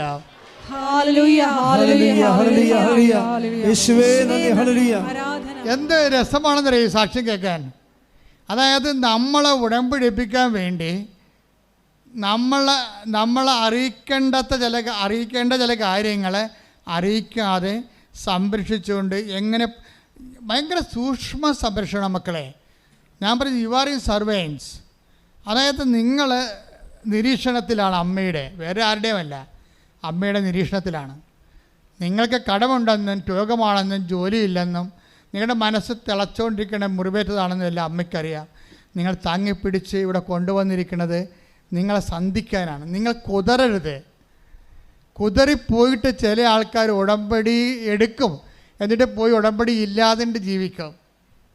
അതാണ് പ്രശ്നം. ഉടമ്പടി ഇവിടെ വന്നിങ്ങനെ ഏതാണ്ട് കൊണ്ടുവന്ന് കെട്ടിത്താത്തുന്ന പരിപാടിയാണ് ഉടമ്പടി എന്നാണ് ആരാണ്ട് പെരിച്ചാഴികൾ പറഞ്ഞ് തെറ്റിദ്ധരിച്ചിരിക്കുന്നത്. അത് ആ തീ കൊണ്ട് ഈ ചേന വേഗത്തില്ല. പുറത്തിറങ്ങി മര്യാദയ്ക്ക് ഉടമ്പടി പ്രകാരം നമ്മൾ ദൈവസ്നേഹത്തോടു കൂടി സുവിശേഷ വേല ചെയ്യണം, പരിശുദ്ധ പ്രവർത്തനം ചെയ്യണം, രോഗി സന്ദർശനം ചെയ്യണം. അപ്പോൾ ആൽബിൻ ഇതിനെല്ലാം തയ്യാറായി. കാര്യം ഉടമ്പടി എനിക്ക് ഷിഫ്റ്റ് ഉണ്ടായിട്ടും ഷിഫ്റ്റ് ഇല്ലാഞ്ഞ കാര്യം അമ്മ എന്നോട് പറയാതെ എന്നെക്കൊണ്ട് ഉടമ്പടി എടുപ്പിച്ചില്ലേ. അപ്പോൾ അമ്മ എൻ്റെ കൂടെ ഉണ്ടെന്നാണ് ആൽബിൻ പിന്നെ ധരിച്ചത്. ആൽബിൻ പുറത്തു പോയി കഴിഞ്ഞ് ഞാൻ എവിടെയാണ് രോഗികളെ കാണാൻ പോകേണ്ടതെന്ന് അമ്മയോട് ചോദിച്ചു. ഞാൻ എവിടെയാണ് ഈ രോഗികളെ പോയി കണ്ടിട്ട് അവരെ ശുശ്രൂഷിക്കേണ്ടത്? അപ്പോൾ അമ്മ പറഞ്ഞ് നിൻ്റെ നാട്ടിൽ തന്നെ ഉണ്ടെന്ന് പറഞ്ഞു. അപ്പോഴവൻ ആ തിരക്കി പിടിച്ച് ആ രോഗിയെടുത്ത് ചെന്ന് ആ രോഗികളെ ശുശ്രൂഷിക്കുന്ന ഒരു ആലയമുണ്ട്, അവിടെ ചെന്ന് കുറേ രോഗികളെയൊക്കെ നോക്കുകയും അവർക്ക് വേണ്ടതൊക്കെ വാങ്ങിച്ചു കൊടുക്കുകയും ശുശ്രൂഷ ചെയ്തപ്പോൾ അവൻ വിചാരിച്ചു, എൻ്റെ ശമ്പളത്തിൻ്റെ ദശാംശം ഉണ്ടല്ലോ, ഈ മാസത്തെ ശമ്പളം ഞാൻ ഈ സ്ഥാപനത്തിന് കൊടുക്കാം എന്നവൻ ചിന്തിച്ച്. ഈ മാസത്തെ ശമ്പളം ഈ സ്ഥാപനത്തിന് കൊടുക്കാമെന്ന് ആൽബിൻ ചിന്തിച്ചപ്പോൾ പിന്നെ അവൻ ഇടയ്ക്കിടയ്ക്ക് അമ്മയെ കാണാൻ വേണ്ടി മാത്രം വരുമ്പോൾ അമ്മയോട് പറഞ്ഞു, അമ്മേ, ഞാൻ ഈ മാസത്തെ ശമ്പളം കൊടുക്കാമെന്ന് പറഞ്ഞിട്ടുണ്ട് ആ ശമ്പളത്തിന്, പക്ഷേ എനിക്ക് അമ്മ പറഞ്ഞു തരണം, ഞാൻ കൊടുക്കണം, ഞാൻ കഷ്ടപ്പെട്ട് പണിയണ കാശാണ്, അത് അവർ പുട്ടടിക്കുമോ എന്ന് ചോദിക്കണം. എന്നുവെച്ചാൽ ആ അവിടുത്തെ ബ്രദർ പുട്ടടിക്കുമോ എന്ന് അത് നേരെ വന്ന് ചോദിച്ചിരിക്കണം. പക്ഷേ അവിടുത്തെ ബ്രദർ ആ രോഗികളെ നോക്കുന്നവൻ്റെ അടുത്താണ് ഞാൻ കാശ് കൊടുക്കാൻ പോണത്. അവരെൻ്റെ കാശ് വാങ്ങിച്ച് അയാൾ സ്വന്തമായിട്ട് കുടുംബത്തിന് വേണ്ടി പുട്ടടിക്കുമോ? അമ്മ പറയണം, എന്നാൽ ഞാൻ കൊടുക്കത്തുള്ളൂ എന്ന് പറഞ്ഞു. അവനിങ്ങനെ ആ ഒരു ടൈപ്പാണ്. അപ്പോൾ ഒരു ദിവസം ഇത് അമ്മയോട് ഇങ്ങനെ പറഞ്ഞ് അവൻ ഇറങ്ങുമ്പോൾ പെട്ടെന്നൊരു പഴയ തണുത്ത മുല്ലപ്പൂവും തണുത്ത കാറ്റും മുല്ലപ്പൂവും അടിച്ചുകൊണ്ട് കയറി. അവൻ തിരിഞ്ഞു നോക്കുമ്പോൾ ആ ബ്രദർ അവിടെ നിൽക്കണം. Praise the Lord. അപ്പം തന്നെ ആ കാശെടുത്ത് അങ്ങോട്ട് കൊടുത്ത്. അമ്മയുടെ ഒരു രീതി അതാ. നീ പറഞ്ഞ വിഷമിക്കേണ്ട, അവൻ പുട്ടടിക്കത്തില്ല, അവനെ കൊണ്ട് ഞാൻ ഇവിടെ നിർത്തിയിട്ടുണ്ട്, നീ ഇങ്ങനെയൊക്കെ കോപ്പറായിട്ട് തരാൻ പറയാമെന്ന് എനിക്കറിയാം. അതുകൊണ്ട് എന്ത് രസമാണ് ഇതൊക്കെ കേൾക്കാൻ, നമ്മൾ ഞെട്ടിപ്പോകും. അതായത് നമ്മൾ മാത്രമേ മാതാവിനൊരു മകളുള്ളൂ, ഈ ഭൂമി നമുക്ക് മാത്രമേ പ്രശ്നമുള്ളൂ. നമ്മൾ ദൈവത്തോട് സത്യസന്ധമായിട്ട് ഇടപെടുമ്പോൾ ദൈവം അനുനിമിഷം നമ്മുടെ ഓരോ ചെയ്വനകളും ഓരോ മൂവ്മെൻറ്റ്സും, അപ്പോൾ നീ മൂവ് ചെയ്യണത് എനിക്കറിയാവുന്നല്ലേ പറയണത് അല്ലേ?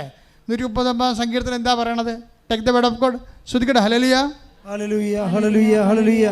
യേശുവേ നന്ദി. ഹല്ലേലൂയ ഹല്ലേലൂയ ഹല്ലേലൂയ ഹല്ലേലൂയ ഹല്ലേലൂയ. യേശുവേ ആരാധന ആരാധന. 139 സങ്കീർത്തനം 2-ാം തിരുവചനം. ഞാൻ ഇരിക്കുന്നതും എഴുന്നേൽക്കുന്നതും അവിടെ നിന്ന് അറിയുന്നു. ഞാൻ ഇരിക്കുന്നതും എഴുന്നേൽക്കുന്നതും അവിടെ നിന്ന് അറിയുന്ന.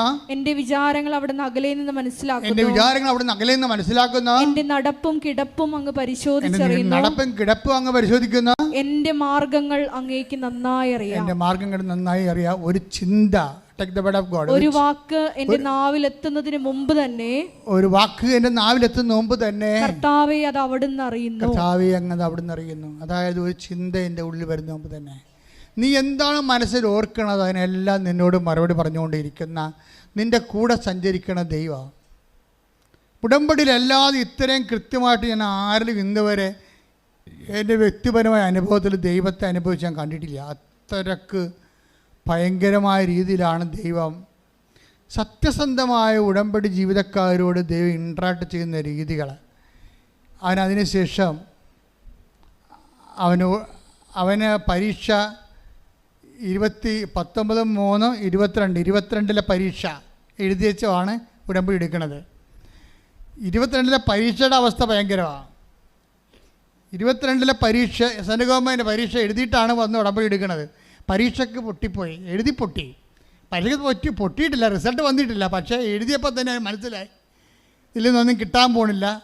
പക്ഷേ ഞാൻ തോറ്റാലും കുഴപ്പമില്ല, ഞാൻ ജയിച്ചിരിക്കണം. കാര്യം എന്താണ്? അമ്മ എൻ്റെ കൂടെ സഞ്ചരിക്കണമെന്ന്. അതാണ് പ്രശ്നം.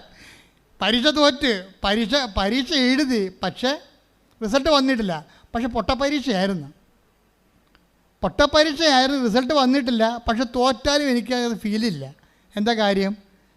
അമ്മയെ ഞാൻ അറിഞ്ഞല്ല, കണ്ടല്ല, എൻ്റെ കൂടെ അമ്മ സന്തോഷം എൻ്റെ കൂടെ സഞ്ചരിക്കുന്നുണ്ടല്ല. ആധ്യാത്മികമായ ആന്തരിക അഭിഷേകത്തിലെ തകർച്ചകളെ അതിജീവിച്ചുകൊണ്ട് ഇവൻ അങ്ങനെ പോവുകയാണ്. എന്നിട്ട് വരാൻ പോണ തകർച്ചയെപ്പോലും അവൻ മുൻകൂട്ടി അതിജീവിച്ചുകൊണ്ടുള്ള ഒരു ആത്മശക്തി ഇവന് ലഭിച്ചിരിക്കുകയാണ്. ഇതാണ് ആത്മശക്തി എന്ന് പറയുന്നത്. അതായത് തോറ്റാനിക്ക് പ്രശ്നമില്ലെന്നൊക്കെ പറഞ്ഞ ആ ഒരു വകുപ്പിലാണ്. എന്തൊരു അനുഭവമാണെന്ന് ചോദിക്കുക നിങ്ങൾ. എന്നിട്ട് പക്ഷെ അങ്ങനെയല്ല. അമ്മ എന്തു ചെയ്യും? അമ്മ ഇവനോട് പറയും, ഇനി നീ വാങ്ങിച്ച ഒരു കെട്ട് പത്രം വാങ്ങിച്ച് പരീക്ഷ പ്രവർത്തനം ചെയ്യാൻ ഇവന് പ്രയാസം ഉണ്ടായിരുന്നു. അവൻ ഇപ്പോൾ 5 കെട്ട് പത്രം മേടിച്ച് പരീക്ഷ പ്രവർത്തനം ചെയ്തിട്ട് 10 പത്രം വീട്ടിൽ ഇരിപ്പുണ്ട്. അപ്പോൾ അമ്മ പറയും, റിസൾട്ട് വരാനായി, പത്രം 10 വീട്ടിൽ ഇരിപ്പുണ്ടെന്ന് പറയും. എന്ത് രസമായി സാക്ഷ്യം കേൾക്കാന്ന് പറയാ. മറ്റേ നീ തോക്കുമെന്ന് പറഞ്ഞ പരീക്ഷയില്ലേ, അതിന് റിസൾട്ട് അടുത്ത ദിവസം വരും. പക്ഷേ നിൻ്റെ പരീക്ഷ പ്രവർത്തനത്തിന് 10 പത്രം എക്സ്ട്രാ വീട്ടിൽ ഇരിപ്പുണ്ടെന്ന് പറയും. ഉടനെ ഇവൻ പരിവേഷം എടുത്തിട്ട് ആ 10 പത്രം കൊണ്ടുപോയി എല്ലാവർക്കും കൊടുക്കണമല്ല. ഇവൻ പത്രമായിട്ട് പുറത്തിറങ്ങുമ്പോഴുണ്ട് ഈ പരന്താർക്കണ പോലെ വന്ന ആൾക്കാർ പത്രം മേടിച്ചുകൊണ്ട് പോകും. അപ്പോൾ ഇതൊരു പുതിയ കാലമാണ്. ഒരു പത്രം കൊടുക്കാൻ ഞാൻ എന്തുമാത്രം കഷ്ടപ്പെട്ടു. ഇന്ന് പത്രം എന്ന് പറയുമ്പോൾ ആൾക്കാർ ആർത്താർത്ത് വന്ന് വാങ്ങിച്ചുകൊണ്ട് പോവുകയാണ്. അത് വല്ലാത്തൊരു അനുഭവമാണ് അവന്.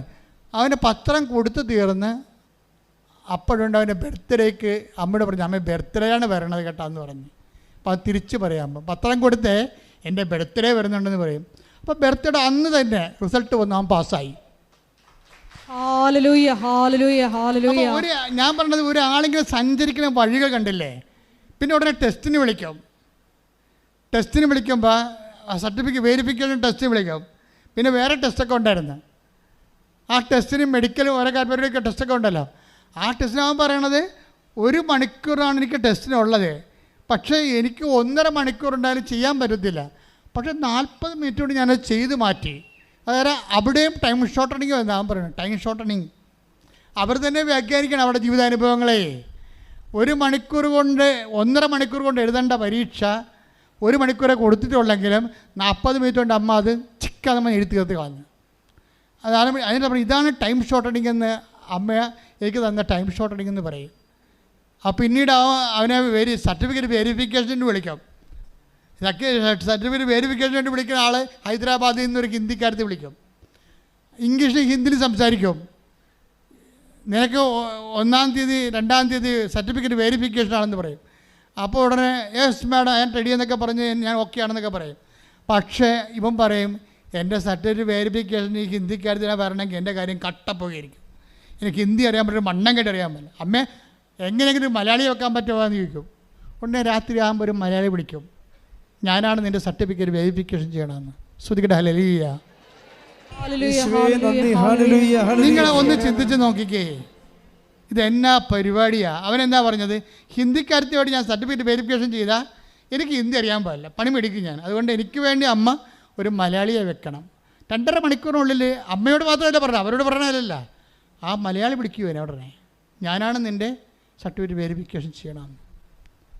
ആ സർട്ടിഫിക്കറ്റ് വെരിഫിക്കേഷൻ കഴിഞ്ഞപ്പോൾ ഇവന് അടുത്ത പ്രശ്നം വരാൻ പോണത്, ഇവന് മെഡിക്കൽ സർട്ടിഫിക്കറ്റ് വേണം. അതിൻ്റെ കയ്യിരിക്കണത് ഒരു ജൂനിയർ സർജൻ്റെതാണ്. അത് പറ്റത്തില്ല, റിജക്റ്റാണെന്ന് പറയും. അത് സീനിയർ സർജൻ്റെ വേണമെന്ന് പറയും. അപ്പോൾ സീനിയർ സർജന് വേണ്ടി എറണാകുളത്ത് വന്നിട്ട് എറണാകുളം ജില്ലാ ആശുപത്രിയിലേക്ക് സീനിയർ സർജനെ കാണാൻ വേണ്ടി ഇറങ്ങുന്ന സമയത്ത് വണ്ടി തിരിഞ്ഞ് കളമശ്ശേരി മെഡിക്കൽ കോളേജിലേക്ക് പോകും.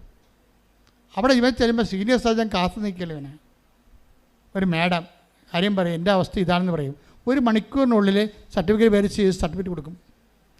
അതായത് മാതാവ് ഒരു കാര്യം ഏറ്റെടുത്ത പിന്നെ എണ്ണയിട്ട യന്ത്രം പോലെ നീ എങ്ങോട്ട് പോകണം, നീ നടക്കേണ്ട വഴി എന്ന് ഞാൻ എപ്പോഴും പറഞ്ഞില്ലേ, നീ നടക്കേണ്ട വഴി നിൻ്റെ മുഖത്ത് നോക്കി ഉപദേശിക്കുക മാത്രമല്ല, നിന്നെ കൂട്ടിക്കൊണ്ടുപോയിരിക്കും. കൈയടിച്ച് കർത്താവേ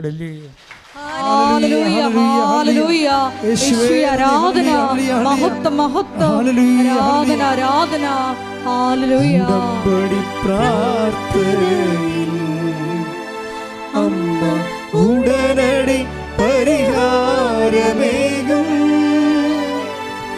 ഉടമ്പടി പ്രാർത്ഥനയിൽ അമ്മ ഉടനടി പരിഹാരമേകും.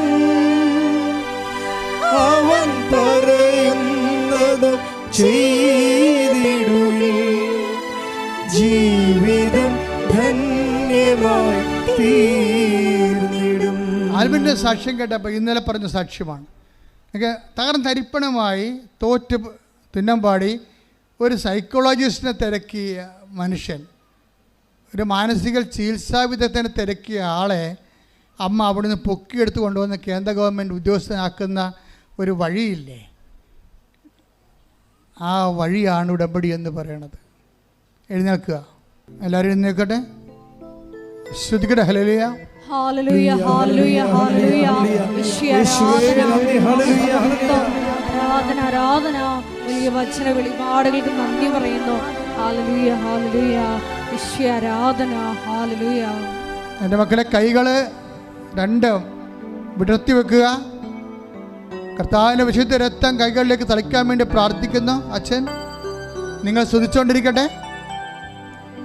കർത്താവേ, നിൻ്റെ വിശുദ്ധമായ രക്തം അങ്ങനെ മക്കളുടെ കൈകളിലേക്ക് തളിക്കണമേ. ഓൺലൈനിൽ പ്രാർത്ഥിക്കുന്നവർ, തീർത്ഥാടനത്തിൽ പ്രാർത്ഥിക്കുന്നവരുടെ മേലെ കർത്താവിൻ്റെ രക്തം പടരട്ടെ എന്ന് പ്രാർത്ഥിക്കുന്നു. കൈകളെ വിശുദ്ധീകരിക്കണമേ കർത്താവേ.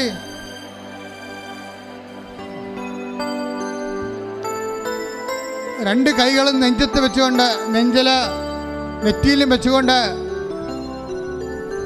അതിശക്തമായി ശ്രദ്ധിക്കട്ടെ. രോഗശാന്തി പ്രാർത്ഥനയുടെ സമയമാണ്.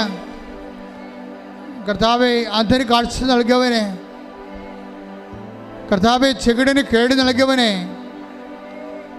കർത്താവെ ഊമന് സംഭാഷണ ശക്തി നൽകിയവനെ, കർത്താവെ മഹോദരോഗ്യം സുഖപ്പെടുത്തിയവനെ, കർത്താവെ തലവാരോഗ്യം സുഖപ്പെടുത്തിയവനെ, കർത്താവേ, മരിച്ചവനെ ഉയർപ്പിച്ചവനെ, നിന്റെ തിരുനാമം സ്തുതി പറയുന്ന കർത്താവേ, ഉച്ച മുതൽ ഉള്ളങ്കാൽ വരെ ഓരോ കോശങ്ങളിലും ഓരോ പെശുകളിലും രക്തഞരമ്പുകളിലും ആന്തരിക അവയവങ്ങളിലും തലച്ചോറിലും തൊണ്ടയിലും ഹൃദയത്തിലും കരളിലും ഉദരത്തിലും കുടലിലും ആന്തരിക അവയവങ്ങളിലും ഗർഭാശയത്തിൽ മൂത്രാശയത്തിൽ ആമാശയത്തിൽ വൃഷണങ്ങളിൽ കർത്താവ് അസ്ഥികളിലെ പേശികളിൽ കർത്താവിൻ്റെ രക്തം പടരട്ടെ. ഉച്ച മുതൽ ഉള്ളങ്കാൽ വരെ കർത്താവിൻ്റെ രക്തം പടരട്ടെ. നടുവിലെ കിഡ്നികൾ, കരളുകൾ, ഹൃദയം, സ്പോണ്ടിലോസിസ്, ഞരമ്പുകൾ, നാടിഞരമ്പുകൾ, അസ്ഥികൾ, നടുവല്ലുകൾ, ഇടുപ്പല്ലുകൾ, എല്ലാ ക്യാൻസർ രോഗികൾ, കരരോഗികൾ, കിഡ്നി രോഗികൾ, ത്വക്ക് രോഗികൾ, അർസസ് രോഗികൾ, അൾസർ രോഗികൾ, PCOD രോഗികൾ, കർത്താവേ, എയ്ഡ്സ് രോഗികൾ, യേശുവിൻ്റെ നാമത്തിൽ എപ്പിലെപ്സി രോഗികൾ കർത്താവിൻ്റെ നാമത്തിൽ സൗഖ്യം പ്രാപിക്കട്ടെ. കർത്താവിൻ്റെ നാമത്തിൽ സൗഖ്യം പ്രാപിക്കട്ടെ. യേശു ക്രിസ്തു ഉന്നതമായ നാമത്തിൽ സഭയുടെ അധികാരത്തിൽ കുരിശിൻ്റെ അടയാളത്തിൽ ദൈവശക്തിയാൽ മാർഗരോഗങ്ങൾ, തീരാവേദികൾ യേശുവിന്റെ നാമത്തിൽ മാറിപ്പോകട്ടെ.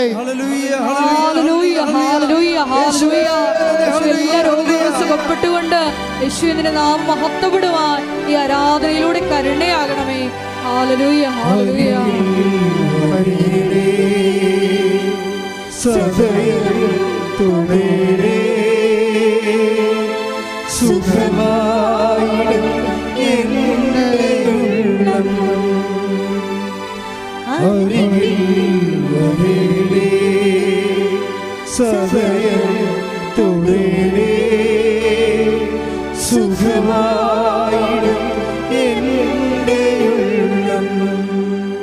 കൈകൾ നെഞ്ചത്ത് വെച്ച് വിശ്വാസ പ്രമാണം ചെയ്തുകൊണ്ട് നിൽക്കട്ടെ.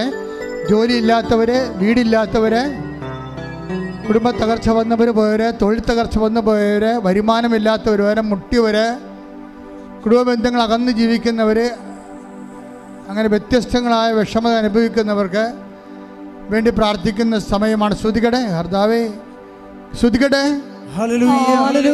കർത്താവിൻ്റെ ഉന്നതമായ നാമത്തിന് സ്വന്തം ചെയ്യുന്ന കർത്താവേ, കർത്താവിൻ്റെ വിശുദ്ധ പൗരോഹിത്യത്തെ മഹത്വപ്പെടുത്തുന്ന കർത്താവേ, കർത്താവ് സഭയിലുള്ള സാന്നിധ്യം പ്രകടമാക്കണ കർത്താവേ, ജോലിയില്ലാത്തവർ സമർപ്പിച്ച് പ്രാർത്ഥിക്കുന്ന കർത്താവേ, വീടില്ലാത്തവർ സമർപ്പിച്ച് പ്രാർത്ഥിക്കുന്ന കർത്താവേ, മക്കൾ അകലങ്ങളിലുള്ളവർ വിദേശത്ത് പോകാൻ വേണ്ടി പ്രാർത്ഥിക്കുന്നുണ്ട് കർത്താവേ, അവിടെ ജോലിയില്ലാതെ വിഷമിക്കുന്നുണ്ട് കർത്താവേ, പാർട്ട്-ടൈം ജോലി കിട്ടാത്തവരുണ്ട് കർത്താവേ, അവിടെ അഡ്മിഷൻ ഇപ്പോൾ വെക്കാത്തവരുണ്ട് കർത്താവേ, ഈശോ കർത്താവ് ബാങ്ക് ലോൺ പാസ്സാകാത്തവരുണ്ട് കർത്താവേ, വീട്, മറ്റു തരത്തിലുള്ള നാട്ടിലുള്ള ജോലികൾ, സംസ്ഥാന ജോലികൾ, PSC ജോലികൾ, UPSC ജോലികൾ, കർത്താവെ ഓരോരോ ജോലികൾക്ക് വേണ്ടി, സ്വകാര്യ ജോലികൾക്ക് വേണ്ടി ഒക്കെ അന്വേഷിക്കുന്നവർ, ആശ്രയിക്കുന്നവർ, പഠിച്ചിട്ടുള്ളവർ, അതിനുവേണ്ടി കാത്തിരിക്കുന്നവർ, പരീക്ഷ കഴിഞ്ഞവർ, ഇൻ്റർവ്യൂ, ടെസ്റ്റ്, അതുപോലെ തന്നെ പലതരത്തിലുള്ള വിസ ലഭിക്കാത്തവർ, PR കിട്ടാത്തവർ, ഗ്രീൻ കാർഡ് കിട്ടാത്തവർ, ഈശോ ഇങ്ങനെ ഓരോരോ വിഷമങ്ങൾക്ക് വേണ്ടി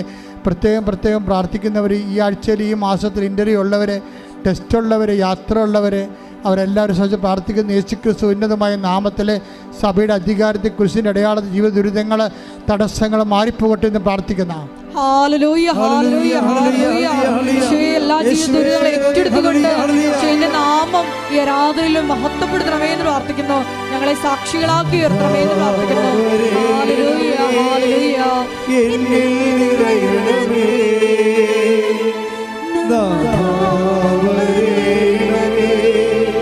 സൗഖ്യം നൽകണമേ,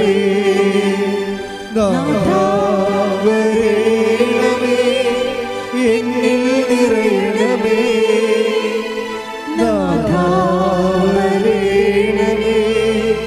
സൗഖ്യം നൽകണമേ. മുട്ടനിക്കുക.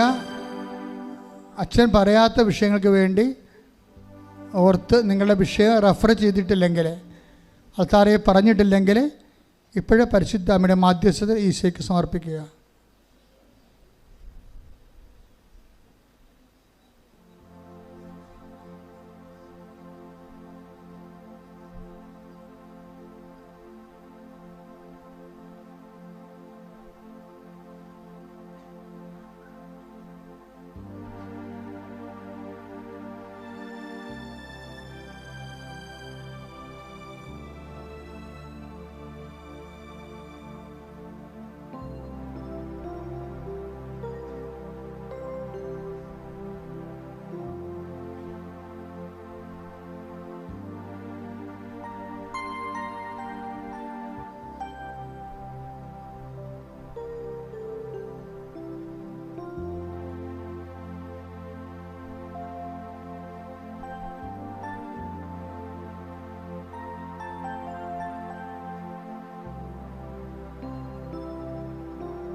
ഒരിക്കൽ കൂടി മരിയൻ ഉടമ്പടിയിൽ സമർപ്പിച്ചിരിക്കുന്ന എല്ലാ വിഷയങ്ങളും ദൈവമാതാവിൻ്റെ മധ്യസ്ഥയിൽ ദിവ്യകാരുണ്യ സന്നിധിയിൽ സമർപ്പിച്ച് നമുക്കൊരു നിമിഷം മൗനമായിട്ട് പ്രാർത്ഥിക്കാം.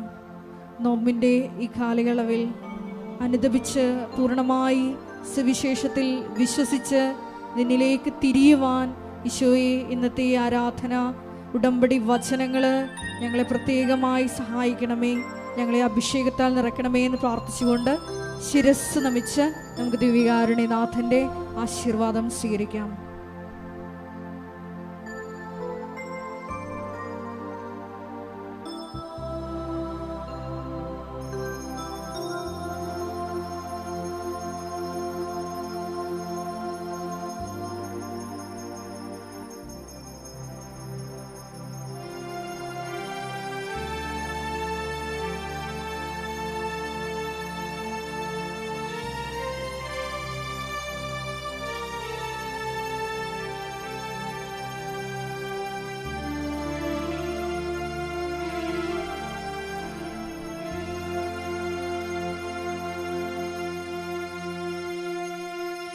പരിശുദ്ധ പരമമാ ദിവ്യകാരുണ്യമേ,